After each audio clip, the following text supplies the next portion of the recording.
have to excuse my sinus infection. I've had a sinus infection for like since January, basically. And COVID, probably. I keep getting tested. I'm like, this is it. This is the time. This is 100% it. And then my ENT is like, stop coming here. I don't want to see you. You We don't have other people COVID. we need to see. He's like, there's a woman out there with a broken nose. This one's bleeding. Stop coming here. Take a fucking Claritin. And I'm like, but I can't breathe when I wake up in the morning. He's like, get a different pillow. I feel funny though. I feel sad. He's like, that's your depression. Go to your psychiatrist. Speaking of depression, confidants, I have John Moe here. Hey. Which like synonymous with depression. If you don't know who John Moe Always is, a life goal to be synonymous with clinical depression. If you don't know who John Moe is, and you like me, you need to know who John Moe is. He is not only an author and a writer and just the best podcast host and voice host. He's interviewed people, very, very big celebrities, like some of the Duplass bros, Patton Oswalt, Jamil, Maria Bamford. Oh my gosh, Patty Harrison, one of my faves, Mike Birbiglia. And not to mention, he did do a pull quote for the hit new book, Don't Fucking Panic, which I couldn't believe because it seemed so far out of my reach and he came down to my level.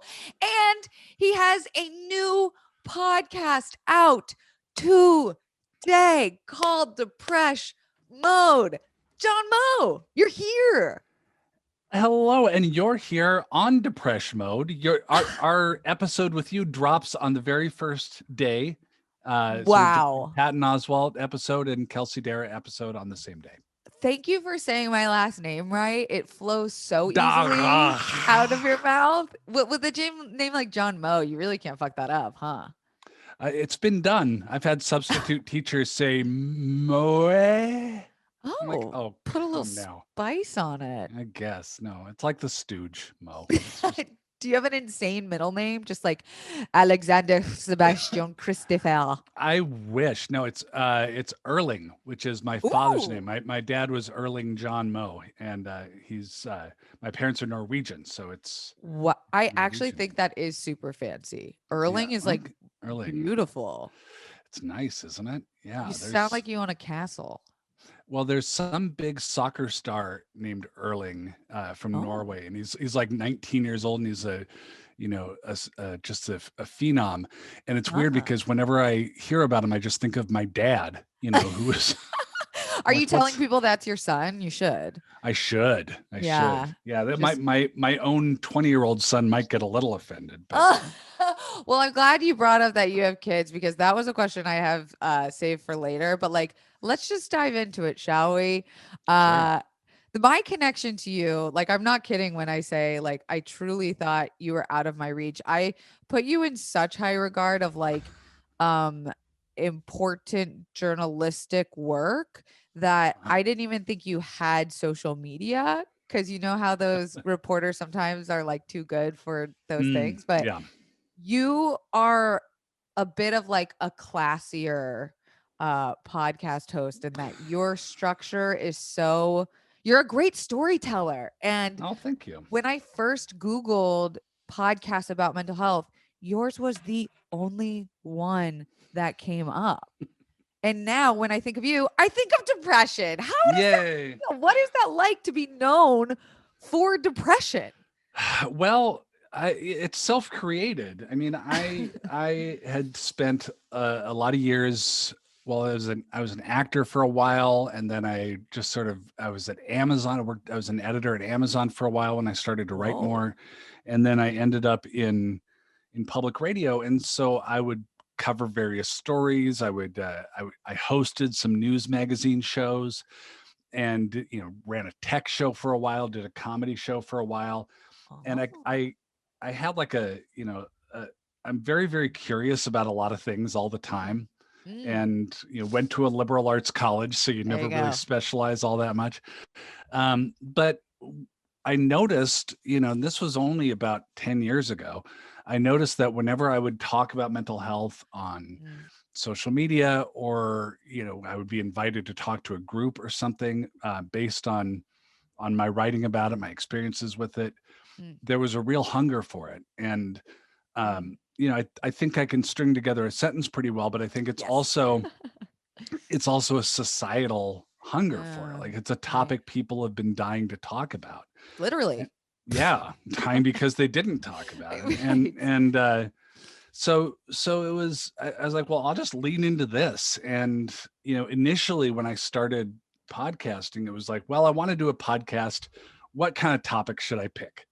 And now it's Mm. like, well, I'm just going to talk about this stuff for the rest of my life. And it can be, Wow. name the podcast or book or speech or newsletter or whatever it is. Right. It's just my thing. Does it make you depressed to be talking about depression all the time, ever? Um, One of my favorite bands is The Hold Steady, Never heard of and them. wonderful. You would love them. Okay.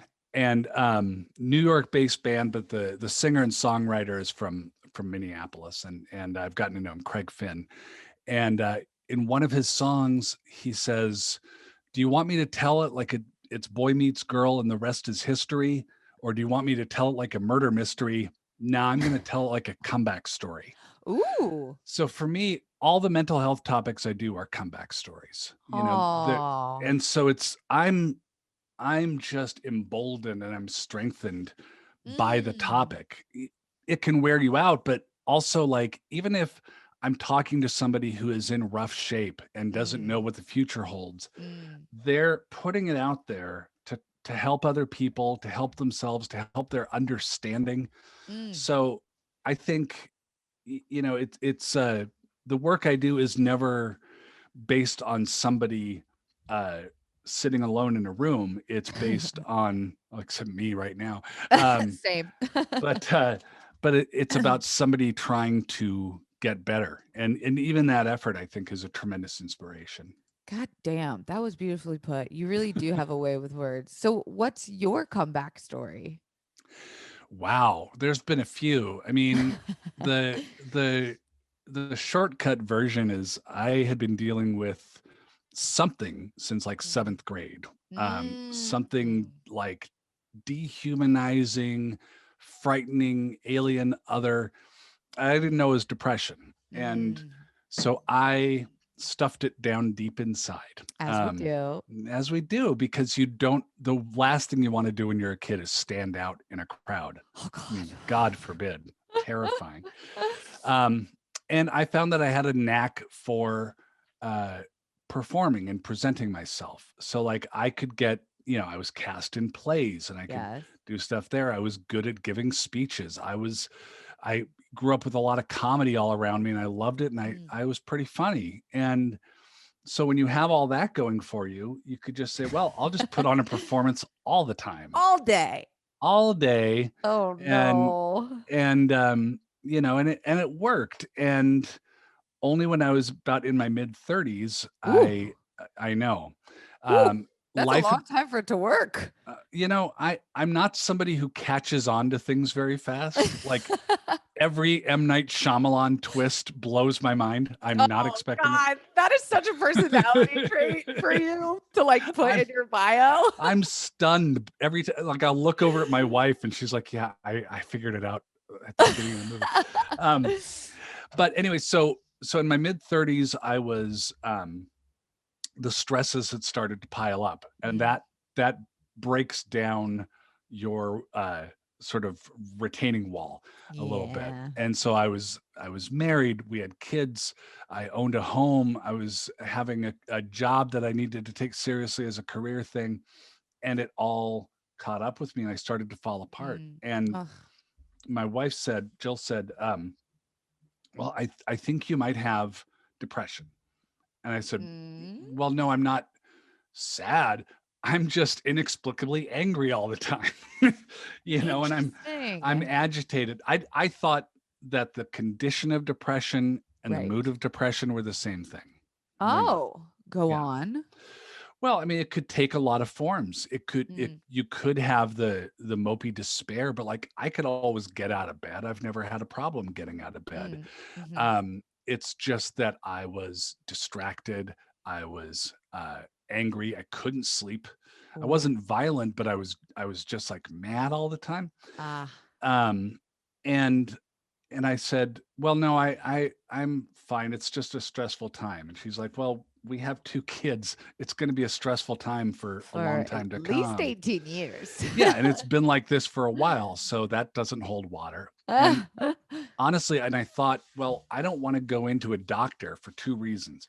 Mm. One, I didn't want to waste the doctor's time, Wow. even though talking to people That's is what a what they're doctor's there for. job is. Yeah. Yeah. And I was like, that's not worth the copay. Our copay at the time was $10.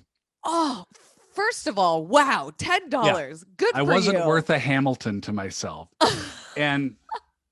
And Jill said, "Okay, fine. You don't love yourself enough to do this. Do you love me and the Oof. kids?" And I said, "Yeah, of course." Oh. She's like, "Great. Do it for us instead of yourself."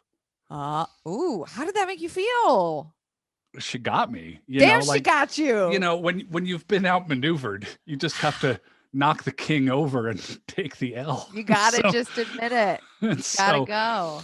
yeah, and so I went and they said, "Yeah, you've probably had this since junior high, and there's things we could do Wow. about it." And so that was the first comeback, and then Yes. the second Applause for that. thank you, and then the second comeback was a couple years after that when my brother died by Mm, suicide mm, because of untreated largely because of untreated depression. He was a mm, recovering addict mm. and worked a suicide prevention hotline, a Narcotics Anonymous hotline. Wow. He lived down in San Diego and could really reason with anybody about why their life was worth living except his own. And he felt like all the problems he had had, the broken relationships, the spotty employment, the methamphetamine, Mm. Mhm. the homelessness, Yeah. the the getting money from people, because with addiction, that's Yeah. all that matters, is It's a getting part your of it. substance. Yep. Yep. He's like, it's all because I am bad. I made bad Right. choices. I'm Not. weak. Mhm. Not that he had an illness, Right. Right. and he died because he didn't talk about it. And so Wow. I talk about this a lot in the Yeah. writing and speaking that Mhm. I do, but I just said, okay, I'll talk about it. I'll be the Oof. loudmouth. If we all need to talk about this more, let it begin with me. Right. I love that you call I'm yourself a talking. loudmouth. I'm the same. I say that too. I'm like, sometimes I don't know what I'm saying, but I just know we need to say it. I just know I've been there. I've been on the brink and I just am yelling, someone pay attention to me. There's a moment in my interview with you that comes out at the same time where I just said, "What must it be like for people who just don't talk sometimes?" I could never know. I don't know. I fondle their blonde ringlets in amazement as they landed deep in the forest. Man, and thank you for sharing about your brother's story too, because I have written about, suicide and suicidal ideology. And there's this, I've heard that there's like sort of like a switch that goes off when someone decides to, end Mhm, the pain. And it's unless you can stop it in that like time, that switched time frame, mhm. there really isn't much you can do. And people have stuff going on. Like, I'm not available at all hours. I've got, I Yeah. can't be next to someone at all hours of the day. And um, I just wonder how you went from grief to advocacy and activism, and Yeah. how did you even do that? I just feel like I couldn't. Oh, wow. Well, there was I lived in Seattle for a long time. I grew up in the Seattle area, and there was the Aurora Bridge Mm, is in the middle of Seattle. Really high bridge. A lot of people have died on it. mm, And I had my own experience walking out to it, to mm, not necessarily intent on dying, but wanting to see what it's like to kind of push the moment to its crisis, right? mm, And but I remembered that there was an effort underway to put up fences Wow. along the bridge. Yeah. And there was opposition to it because people don't like to spend money in Seattle. And they said, well, if someone is determined to die, they're going to die anyway. So they'll just climb the fence or they'll go Huh? die somewhere else. Wow. But what a lot of the experts said, and I read up on this, was that's not really necessarily true. Right. Because if you can delay the acting on the impulse Mhm. and get somebody to think about another possible future, if you can win that moment, Yeah. then you allow for possibilities, and that can make all the difference. True. And so, that fence is up there now, and I think it's saving a lot of lives. And Mm. I some of the first interviews that I did, I talked with both Dick Cavett about Mhm. this and Maria Bamford, Mhm. of like, what I couldn't really get through was, all right, you're in so much pain and you want the pain to go away. Right. But if you do this, Cavett said, there is no you to feel better, and that's a logical Yeah. gap to me. Like, Wow. you and I realized so much of the struggles that I had were about just wanting that pain to stop. Right. But you got to be around to feel that relief. Ah. And what Maria said was, "Oh no, you know that in that moment." I Mm. mean, it's like OCD or depression or all these other things where how fucked up it is, Yeah. um, but it's too strong. Yes. And so she's It's like, yep. the present moment is unbearable, and that's when you get to that point. Right. Right. But to me, like, I mean, Maria's an inspiration in so many ways, Right. but the way that she can explain that is almost like a golden path, through the understanding to a better future, I think. Yeah. I think I mentioned this a little bit on the episode with you of like you're not thinking of other people. It's a very Yeah. selfish and rightfully so. Like selfish, I think has a negative connotation, but it's maybe self-fulfilling. It's very self-obsessed. It's Yeah. inside. Well, you're beating the shit out of yourself. That Yeah. takes a lot of concentration. You can't think of the rest of the world. You can't go pick up your laundry the same No, day you're in that the you're middle like of a ready to beat die. down. You're behind Yeah. the bar kicking the crap out of somebody by the dumpster. It just happens to be yourself. Yourself. I mean, like you do inject a lot of comedy into the brand, I guess, Uh-huh. say brand, but it's like your humanness. And just like the people you've interviewed. And I know that that was the appeal to you, right? When first starting out in the Hilarious World of Depression podcast was like getting these comics to Yeah. talk like that. Well, part of that was that I knew a lot of them, and so the Mm. booking might be easier. Um, but but I had also, I had cultivated relationships, interviewing them on other platforms, and I was in public radio for like 20 years. Wow. Um, and so they might be available, but I also noticed that a lot of the ones I followed would talk about depression either on stage Right. or like Patton or Maria, Mhm. or I got to know them and they would just talk about it socially as Wow. a thing. Really? And Like yeah, just hanging out? just hanging out, it's just really common. And Wow. so the original idea I had was, let's figure this out. Like, are Why? depressed people more drawn to comedy, or does life as a comic bring out a depression? Like, what is it? What'd you And find? that it's unanswerable. Mm. Like, Patton said, well, there's no more depressed comics than there are depressed dentists. Um, but if a dentist was talking about suicide, you'd find a different dentist. but it's a comedian's job to share what's going on with them, and Right. it's their talent. And Mm. so, and I know, like, Dana Gould, the Mhm. comedian, told me, well, it's a perfect situation for a depressed person. Like, you go Yeah. to this town, you go up on stage, you know what you're going to say. You don't need to worry about what other people are going to say for the most part. Right. Uh, People are going to laugh at these certain moments. Then you could go back to your motel room alone and drink vodka. It's perfect. Everybody wins. The perfect job. The perfect job.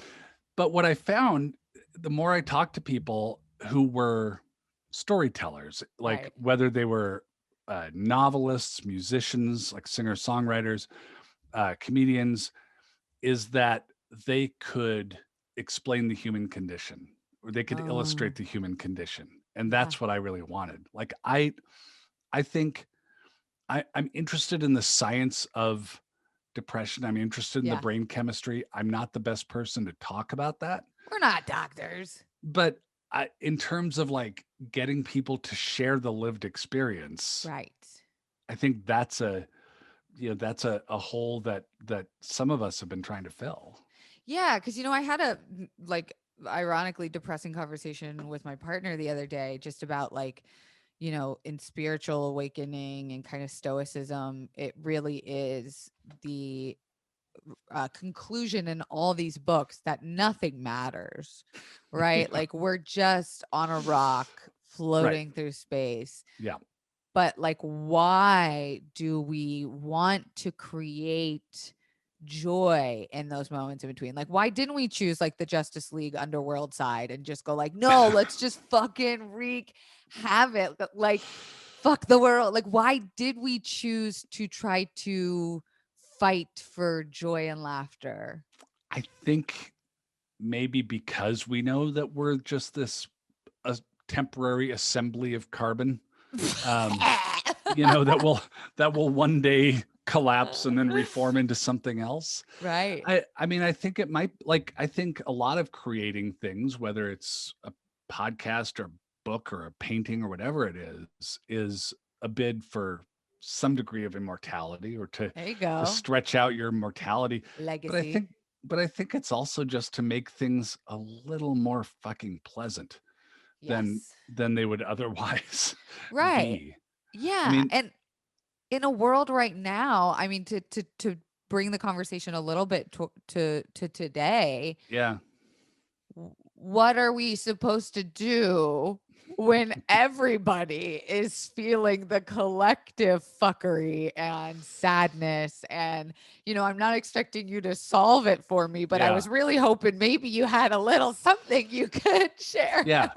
Yeah. If you can't help me carry this boulder, at least recognize that we both have boulders. Right. Like, What the let's at fuck? Is your least back talk about hurting? yeah, like we're all carrying the elephant in the room on our backs as we walk around. Right.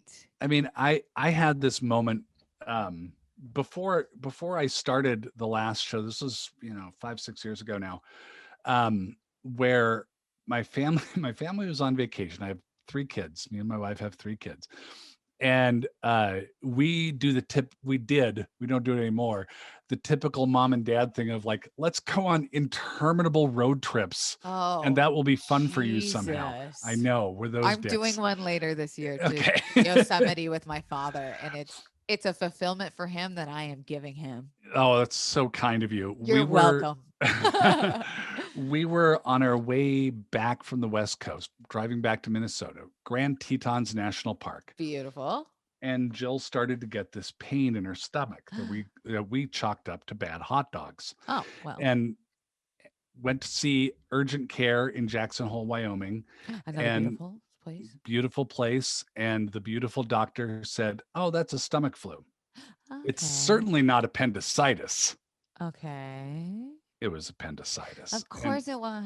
And as we drove across the country, it got worse and worse. And Ah, we by the time we got to Minnesota, we were an ambulance. We ugh, were taking her, so dangerous. and she got to the hospital and it had ruptured and there was sepsis involved. Oh no. And and she pulled through, right? Oh, thank But she might not have.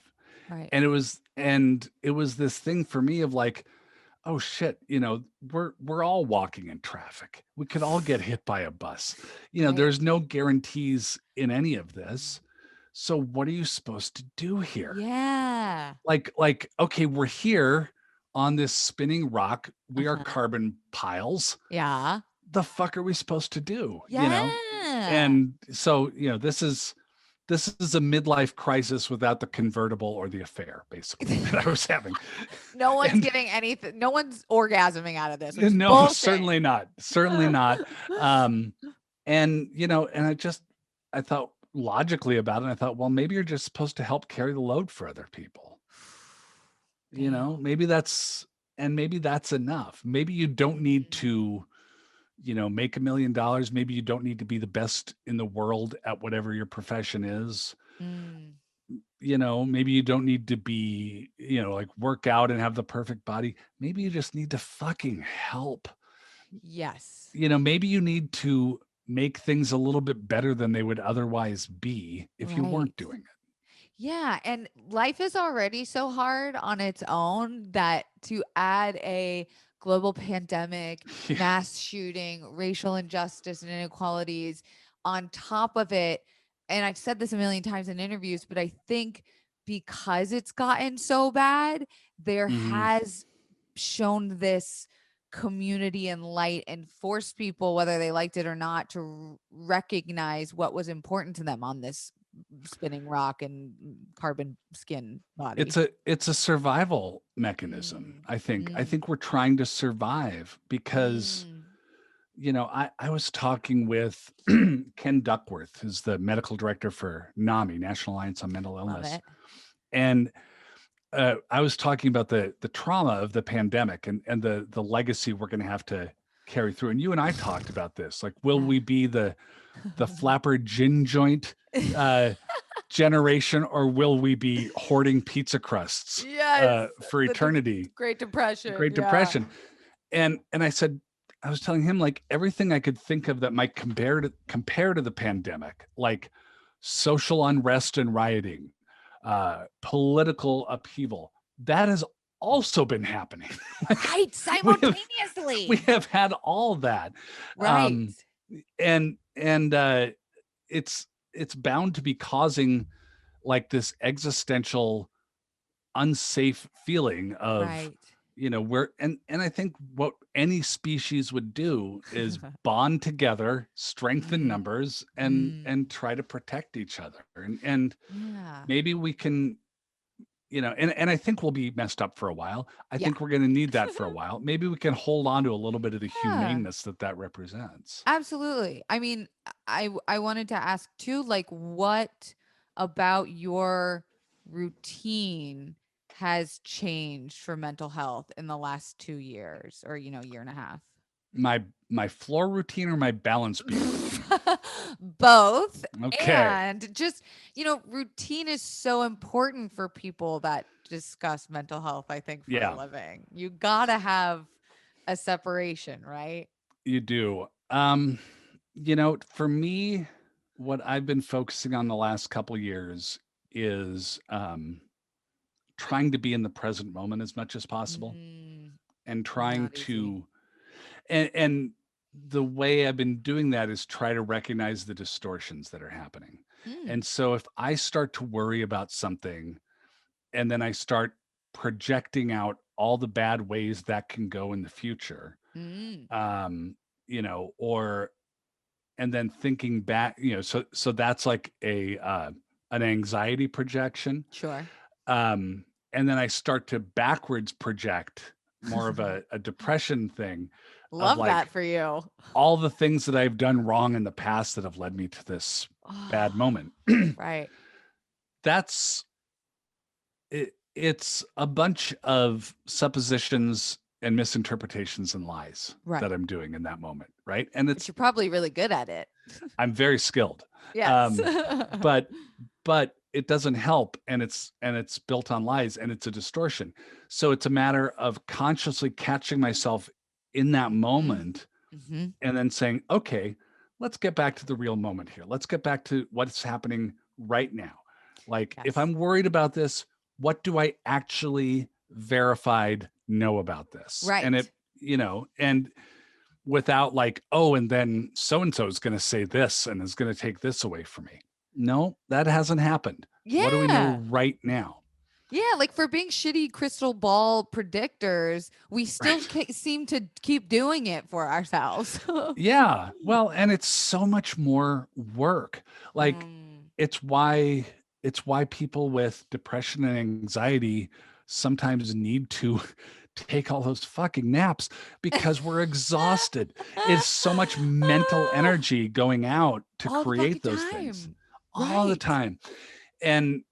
And so I've been working on kind of modeling myself after my dogs, who are like Oh.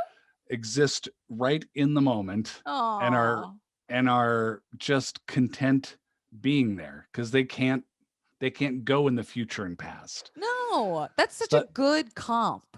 it's it's so important to have to have that in my life. And I've been working on, I think we talked about it a little bit, the John Kabat Zinn mindfulness based stress reduction Yeah. meditation. Sounds very um fancy and with it. it's very simple. It's about being still and noticing your breath. I fucking hate that though, John. You can't do it. I try and I force myself to, and I even try to trick myself into saying I like it, but that's very hard when It's you're so hard. oh. Yeah, but you know what, you can't do it wrong. Like if you Oh, can do it for 30 seconds, you've that's done it. wonderful. Yeah. Yeah. I mean, it's for me, it was meditation removing the mysticism from it. Because Mm. I had looked into meditation a little bit, but like learning all these Sanskrit words and learning the history of the Buddha, I'm like, fuck, I've got places to be. And I've got time. I need to be depressed. I can't also be yeah, proficient in Sanskrit. right. Things are going well on Candy Crush. I can't do this. Um, but once it boiled down to sitting, breathing, nothing else, then I started to catch on to it. And when I get away from it, things get the distortions ramp up. And when I can stick with it, the Mm, distortions settle down. mm. And what is relieving about the present moment? It's simpler, it's less work, Mm, and it's real. You mm, can feel the breath mm. in your lungs. And you can think, well, that person hates me and they're going to get other people to hate me and I'm going to lose my job and my partner's going to hate me and get sick of me and I will die in a Walmart parking lot. None of Oh that's God. none of The that's most real. depressing. I'm pretty skilled, like I said. I have a lot of experience. Um, but none of that's real. Mm, And it all takes brain cycles to mhm. generate, and it wears Right. down your brain when your brain doesn't have to be that tired. That's an interesting point that you don't have to be. It's a automatic reaction of conditioning. It becomes the easier choice. Like I think it is very hard to not be the way we are, to change, but we must, right? Or we die.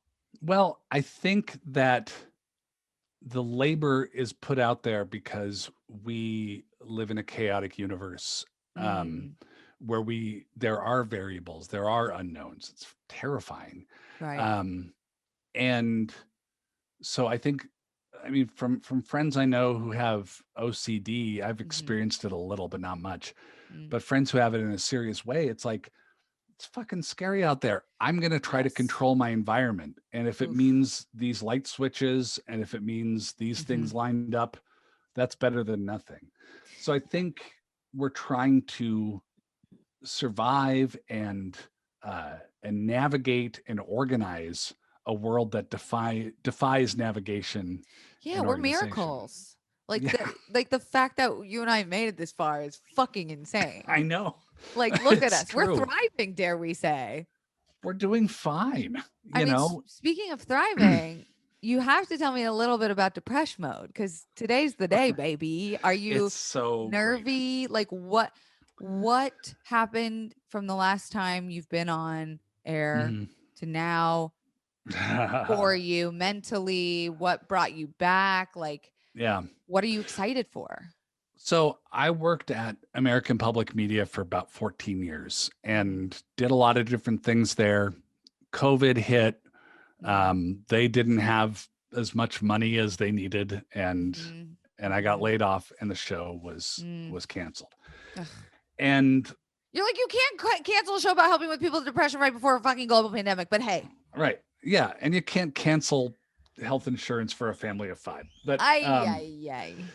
But it was a situation where I had been a company man for a long time, and I had felt like I was on this long, narrow road with no Mm, exits. mm, A mhm, Wyoming freeway, right? Like, beautiful. there's no exits on that thing. Yeah. And suddenly, as soon as I got laid off, as soon as word spread about that, my phone started blowing up with different companies that Ah, wanted to work with me. right. Um, some who wanted the old show, some who said, we could work with you no matter what the show. Love The that. company, my former employer, didn't want to share the intellectual property. They didn't want to Bye. keep the show going, but I'm like, okay, I can reinvent. I'm Yeah. suddenly at a 8-way intersection instead of a 1-way street. Beautiful. And as I thought about what I wanted to do, I thought, well, there are two options. One, screw this, go to grad school, become a therapist, get out Oh, of media entirely, whoa. because it's hard. But you It's are a therapist without the degree I'm I'm a person who's accumulated a lot of knowledge about um, the about same things that mental health. therapists learn. Well, and that's what friends who are therapists tell me. Like, Right. go ahead and talk to people. You've done your work. Yeah, you've But been through it. You earned your I've been through badge. it. But I thought, well, instead of like relying on download numbers and ad sales and book sales and Mm, tickets sold and all this, why don't I just try to help people one on one? There's mm, way more demand than there is supply. mm. I'm just famous enough that I could probably fill up my schedule real fast. Hell yeah.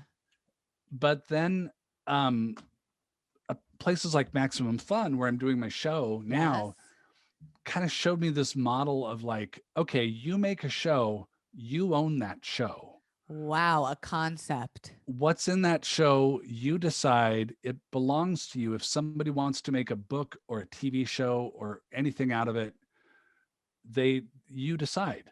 Right. And that's what really got the brain thinking. And so I thought, okay, Mm, well, how many shows are we talking about doing? At the old place, I would do about 20 episodes a year. mm. The new place, they said, well, we're looking at 48 episodes a year. So new show Okay. pretty much every week. Okay. All Okay. right. All right. Okay. And and so I was like, well, what could I do with that? I love, the more airtime, the better, right? Right. We love our voices. We You got to have love, that voice on Sweet Sweet Radio, sir. because then you get the validation from strangers you can't There generate you for yourself. go. Everybody wins. Um, but I thought, well, I could expand beyond depression and comedians. I could, and Mm, whoever else I've been talking to, I could talk about eating disorders. I could talk mm, about trauma. I could talk about mm, panic disorders, and mm. I could talk about how friggin' hard it is to get mental health in America. I could talk about what bipolar and Yeah. bipolar 2 are and aren't. I could Right. talk about what borderline personality disorder is. I could Yeah. talk about the long-term trauma effects we're going to have from this thing. There's no Wow. shortage of stuff to talk about. Right. And then it How got really appealing. exciting. And then I Yeah. thought of the dumbest name I could think of, DEPRESH MODE, I bounced it off my wife. love She it. laughed and said, "That's the name. That has to be the It name." has to like I always call it like my depreshy, a little Yep. meshy moment. Like this is very like cool of you. The title is very cool. It's Depresh. a little, my 18-year-old daughter knew who Depeche Mode was. So I was There you like, go. okay, it's famous enough. The gag works. It'll be fine. Are you a fan of Depeche Mode? You know, I've spent some lonely times in teen nightclubs in the 80s, so I'm Okay. familiar with the Okay. oeuvre. Okay. Um, it's I'm not a big synthesizer guy. Like synthesizers and saxophones, I start to shut down a little bit, I Yeah, gotta I'm say. like, I can do healing bowls or that. And I've chosen healing bowls, but you can't make me do both. Yeah, it's a little tough. I was always I probably a little more towards Joy Division, New Order, more so than Depeche Mode. I don't know what that is, but I'm so thrilled for you. Well, speaking of your kids, I know we're kind of wrapping up here, but they must be so proud. And I wonder, like, what is that like to have kids? And also, again, like coming back around to we know you're an activism, we know you're an advocate, we know you're more than just a guy who's known for clinical depression. We've talked about your comeback story. I don't think I have the strength that you have in being bold enough to have children. Like, my number one fear is that they will turn out like me. And I'm like, why would I do this? But I It, know it's conditioning, it's trauma, it's breaking the cycle. But like, are they, it's a what's that roll of the relationship dice. like? It's a roll Yeah. of the dice. Like two of our kids are slightly less than 2 years apart, and they just couldn't be more different as humans. Wow. Um, I mean, it's the grandest adventure in the world, and Oh. and I mean that in the Indiana Jones, you might find treasure, you might get crushed by a boulder kind of way, Oh, great. all on the same day. Like I've never been one of those people who would tell friends who don't have kids, like, oh, you gotta have kids. When are you gonna have kids? Ah, I'm like, I get it. It's a lot. I wouldn't ever. God knows we've got enough humans. There's fucking no right. particular need to have more. I don't need to add to my insurance plan. It's expensive. Right, right. But I mean, a few things that I'm proud of. I mean, I could Mm. go on and on of things I'm proud of with them, but Oh. the way we raise them about mental health Oof. is to treat it like an ear infection, Mm. a sore knee, like, oh, this is going on with me. Okay, great. Let's get to a doctor, get it checked out. Oh, Wow. okay. Well, I figured that out. Okay, good. And so we don't mystify mental health or sex. We're like That's amazing. at a very early age, we're like, okay, this doesn't need to be spooky. Here's what happens with sex. Here's how it Wow. works. And just not buying into any of the Right. mysticism. And You know, they're alive and they're yeah, well. yeah, and they're all three funnier than me because they grew Oh, up on with comedy a funny dad, right? with a funny dad and a funnier mom. I'm in a solid Oh. fifth place in our family. Oh But no. but then, like, you just don't know what's going to happen. Like, my son, who is interested in stand-up comedy, Oh God. also is getting Bless. like I think he finally declared history as a major, almost Huh. like economics minor, Okay. fields that I'm not even sure what they are. I don't know either. I couldn't tell you. He's into that. My daughter is into environmental science. Love You that. I know, know what that is. I have a theater degree. My wife has a fine arts degree. So, like, that's What are the you form guys gonna the, do with the that? form of rebellion. Like, our like, for most people, like, the arts degree is the rebellion. For my kid, it's like, Right. I'm studying economics. And you're like, go for it, son. Don't Like, be like me. try to explain the GameStop thing to me at some point. You're I like, don't get. Bitcoin, do we have it? Can we get it? He No. he made money somehow off Dogecoin I got and Dogecoin. GameStop. That's incredible for him. Like, If he he got in played on it. GameStop, that's great. He didn't make a lot, but he's like, I want to see if I can ride this. Oh yeah. It's like a mechanical bull. Somehow He's he got to stayed on. hold on Dogecoin though. You got to tell him to hold. I am with him on this. I don't understand his world, but like, it's a little, though, like, what I said, that talking to YouTube people like Zach Kornfeld, Yes. your co-host now, I know. congratulations, Big fan of Zach Quintity on this and podcast. Allison Raskin. I do feel like a chimp with an iPad compared to these people, because I am of one older generation that like I'm sort of just baffled and agog at what the Great Youngs are word. creating No, with but their you know rocky what? roll. You'll never be like, I'm making air quotes, old because of what you're talking about. It's like so desperately a topic that we are passionate about. And like, that's why I'm excited for Depression Mode. And I'd love if you can like tell the confidants what we could expect this year. Sure, sure. Um, I don't have a TikTok yet. I know you want me to get a We TikTok. got to get you on TikTok, John.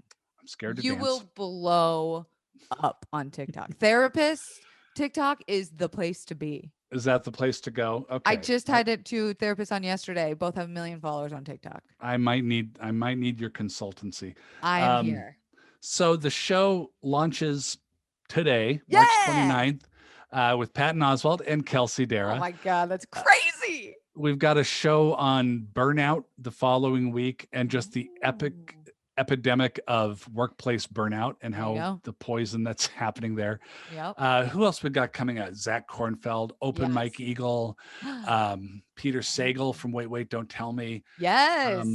And then some of these shows on trauma. We have one about the relative efficacy and security of apps, mental health apps, some of Whoa. which are run by medical foundation, some of which are run by actual high school students, but they That's all appear the incredible. same, and it's That's terrifying. incredible. But like I So love that this is so much more of like a wide variety, like you said. it's about the show is about what it's like to have a mind in 2021 and And we what all to have do it. with it. We all Anyone have it. listening is got it and can It's relate. probably got some dents and scrapes in it. So we're Don't going to we talk all? about that. I Don't think we so. all? I I think think so. that's something that everyone should subscribe to, even if you can't relate to the topics, right? Like I personally have never struggled with an eating disorder, but I've got symptoms of eating disorder tendencies as it relates to my anxiety or depression. Well, and aren't you curious how it works? Like Yes. I That's haven't what I was I gonna don't say. think I've had those either, but like I know already, and we haven't made the show yet. I know already saying eating disorders is a way too broad of a term Right. for what people get, And I think So like if you're interested in mental health, Depression Mode is going to be that one where you subscribe. And if you're a fan of, your mind, you're going to enjoy all the topics. Like that's what I'm most thanks. excited for is just to learn because like I said, you're a great host. You're a great Oh, storyteller. And it's been thanks. really nice to get a lot out of you. I'm usually the one that just you can't shut up and it's been such a joy. John Moe, can you please tell the confidants where everyone can find you? Wherever podcasts are accumulated, or search on Depression Mode, go to maximumfun.org. They have links there. I'm on Twitter at John Moe, Yes, Jonathan you H. are. We have a Depression Mode newsletter on Substack. And Ooh. if you're checking this out before Tuesday the 30th, I'm going to have the Depression Mode debrief on YouTube Live What? on What Tuesday. time? Well, yours is at 2 p.m. Central.